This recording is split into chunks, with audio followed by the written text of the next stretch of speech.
Assalamualaikum warahmatullahi wabarakatuh. Bertemu kembali di sini dengan saya Ibnu Sani Wijaya di Ibnu Channel.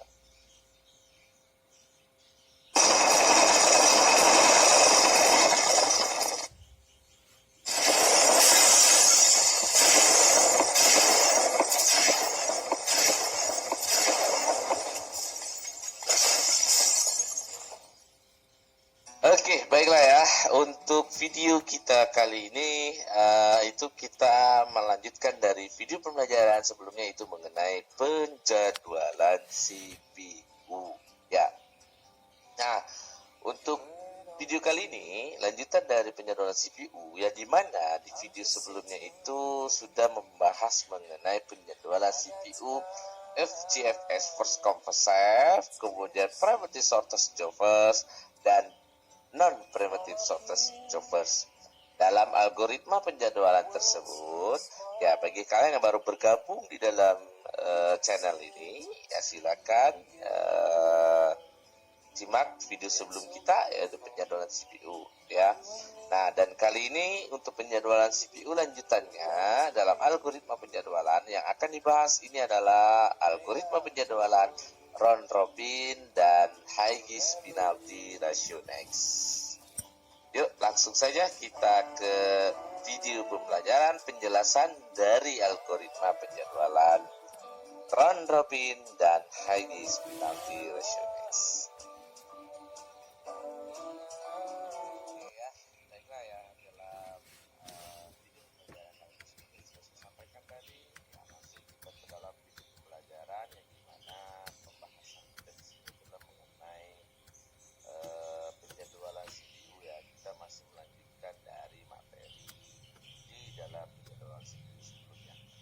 Nah, seperti yang sudah disampaikan tadi, ya ada pembahasan kita di sini ada mengenai ini sudah kita bahas di sebelumnya, ada first come first serve, kemudian juga ada RCFS, kemudian juga ada ya parameter shortest jobbersnya, kemudian ada non parameter shortest jobbers yang minggu yang lalu sudah kita bahas ini. Dan ya untuk pembahasan hari ini ya dalam video pembelajaran kali ini mengenai round robin dan Higgs penalty ratio next. Nah, di dalam pembahasan penjadwalan round robin ini adalah pembahasan yang dimana algoritma penjadwalan yang diberikan oleh sistem operasi kepada CPU.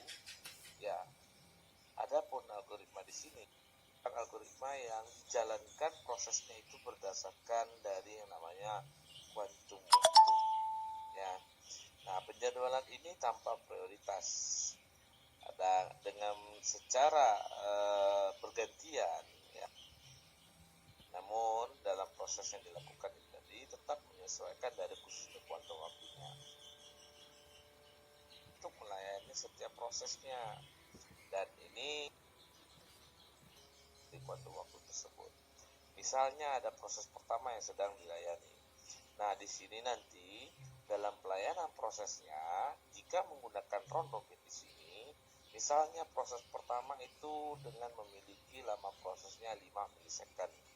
Maka di sini jika ada kuantum waktunya 2 ya, berarti yang ini dijalankan dalam pelayanan proses pertama di dalam proses pertama tadi itu cukup 2 milisecond dulu ya, bukan berarti 2 milisecond ini dia langsung habis, tidak. Nah, ini dia akan dilanjutkan ya, akan dilanjutkan nanti setelah proses-proses setelahnya, dan kisah tadi itu sudah dijalankan juga berdasarkan kuantum waktu tadi. Nah, jadi dalam proses pelayanannya perubahan kuantum waktu membedakan hasil layanan terhadap antena yang sama. Nah, itulah di dalam khususnya penjadwalan CPU dalam khususnya algoritma round robin ya.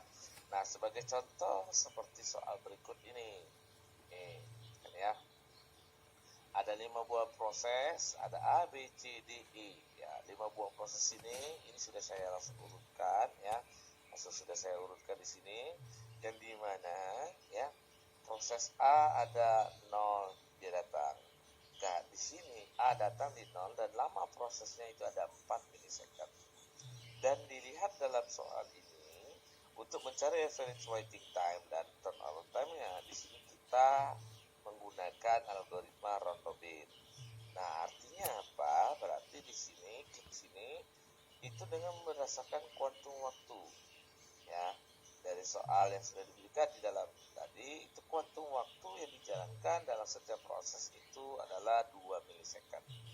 Berarti ya, di dalam hal di sini akan ada jeda waktu ya untuk pelayanan proses yang berikutnya setelah 2 milisecond ya.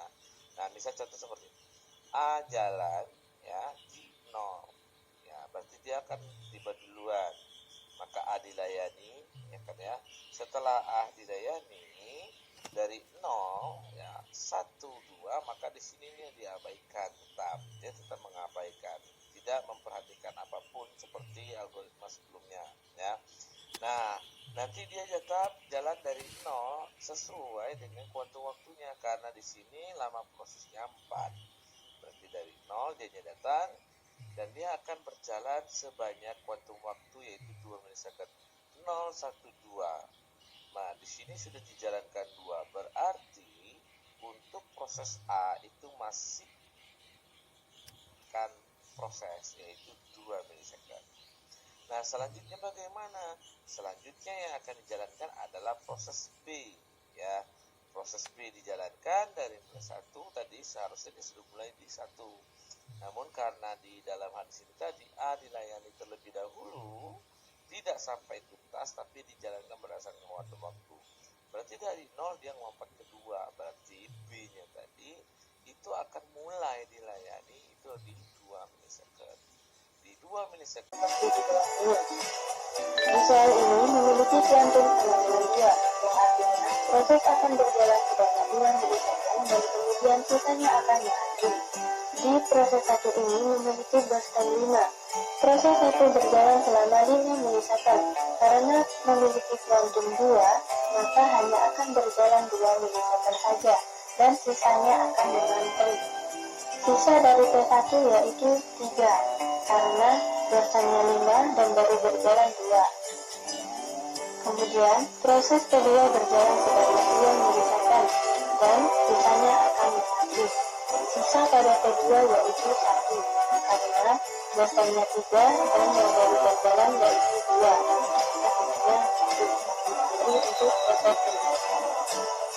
Kemudian, proses kelima berjalan sebanyak 2 milisecond, karena kuantumnya 2, dan Boston pada P5 adalah 6. Maka, sisanya yaitu 4 milisecond yang akan mengantri di proses berikutnya.